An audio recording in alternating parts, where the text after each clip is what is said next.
Let's delve deeper into this particular issue now. Nhlanhla Ngidi, Salga Energy and Electricity Head, joins us live now. And of course, hearing, from that briefing that over 10 million households are eligible for free basic electricity, but only 2 million are benefiting. And this is, of course, amid municipal registration challenges.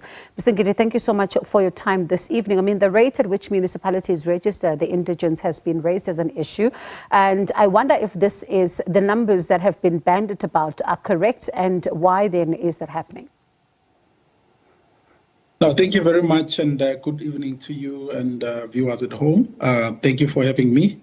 Yes, definitely, this is a problem that we've identified for some years now as Salga, where we try to do a bit of deep research around the implementation of, free basic electricity and free basic services as a whole. And as it stands now, there is about 2.3 million that are receiving free basic electricity. They are receiving that grant of free basic electricity, but we know that this is not accurate because according to the Stats SA report, there is around 10 million people that should be, declared as indigent, but are not in the system.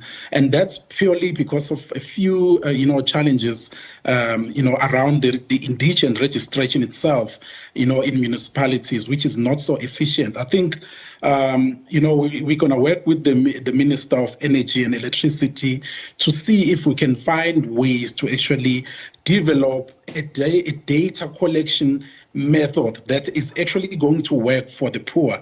Because I think at this point in time, how some municipalities manage their data around indigents is not so efficient. Some indigent registers have not been updated for years. They just keep on using the same, indigent list, which somewhat is very outdated. Yeah. And that is a big problem. And it's some of those things that we need to get to the bottom of with the Minister of Energy. It's not only a problem, it shows incompetence.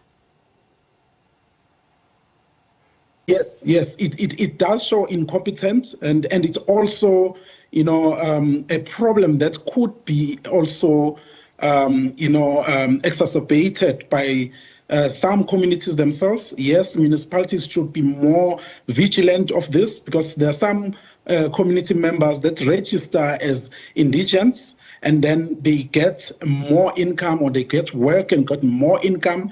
That strikes them out of the levels or the threshold for being indigent. And those people still keep themselves within that indigent list. And that basically means they actually start,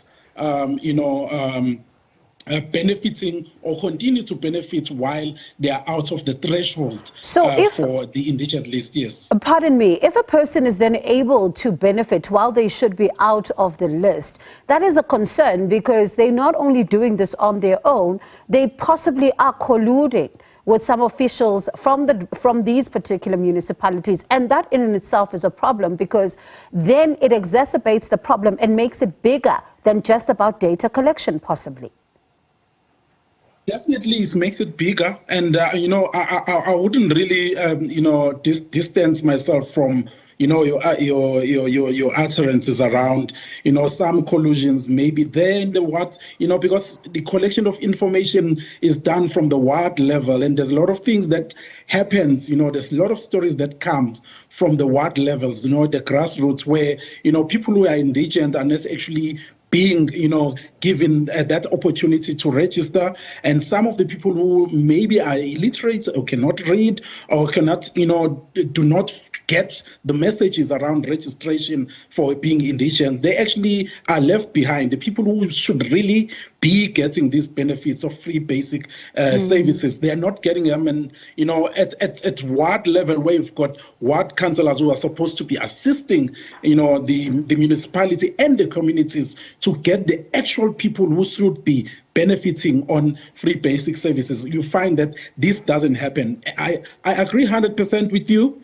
there is a lot of incompetence that is happening at that level that we need to get to the bottom of. And in some cases, let's say a municipality is able to have its data on point and they're able to collect and do the work as they're supposed to.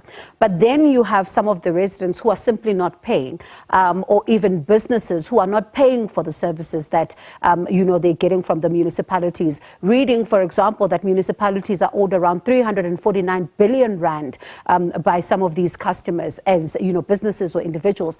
This definitely also impacts the work that municipalities have to do.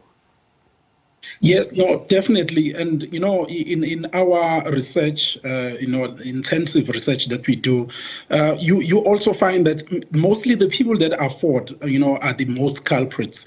In the audits that are done in municipalities, you find that it's the people that work for government. And the businesses, when you audit those meters in the businesses, you find that a business like Spa, sorry to mention names, it's just an example, it's supposed to be paying 300,000 per month, but they are paying 30,000 a month because they've done something to a meter. And this is a business that can afford. Going back to the information and the data, I think we need, as the entire government, we need to have, more improved and more effective data collection system. Our collection systems are not so integrated.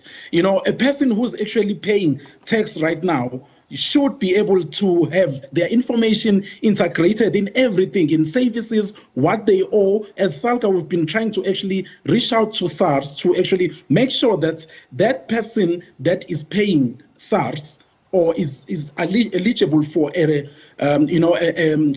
return from SARS, and they are owing a municipality or government, the systems should be so integrated to such a way that that person doesn't get that return, and that money is actually channeled to a municipality. So I think as much as there is that kind of incompetence at a grassroots level, but I think our systems need to be more efficient, more integrated, so that the data help us to actually help the people who needs to be getting these benefits. And speaking about systems and data, there's another problem that the minister has been talking about over time now, and this is the issue around load reduction. And in some of these cases, they say that it's to ease the pressure from the system, as some illegal connections may be posing a risk.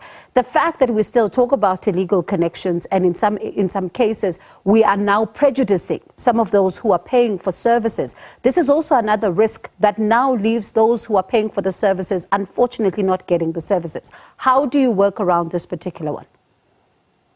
Yes, no, I think that's a good question, and I'm excited to be answering that question, because together with the Minister of Energy, we've discussed initiatives that are going to, assist in the, in this very same problem that you're asking about, because most of the load reduction is caused by the very same people who should be receiving free basic services, who should be receiving, electricity via, INEP, the integrated electrification program from government.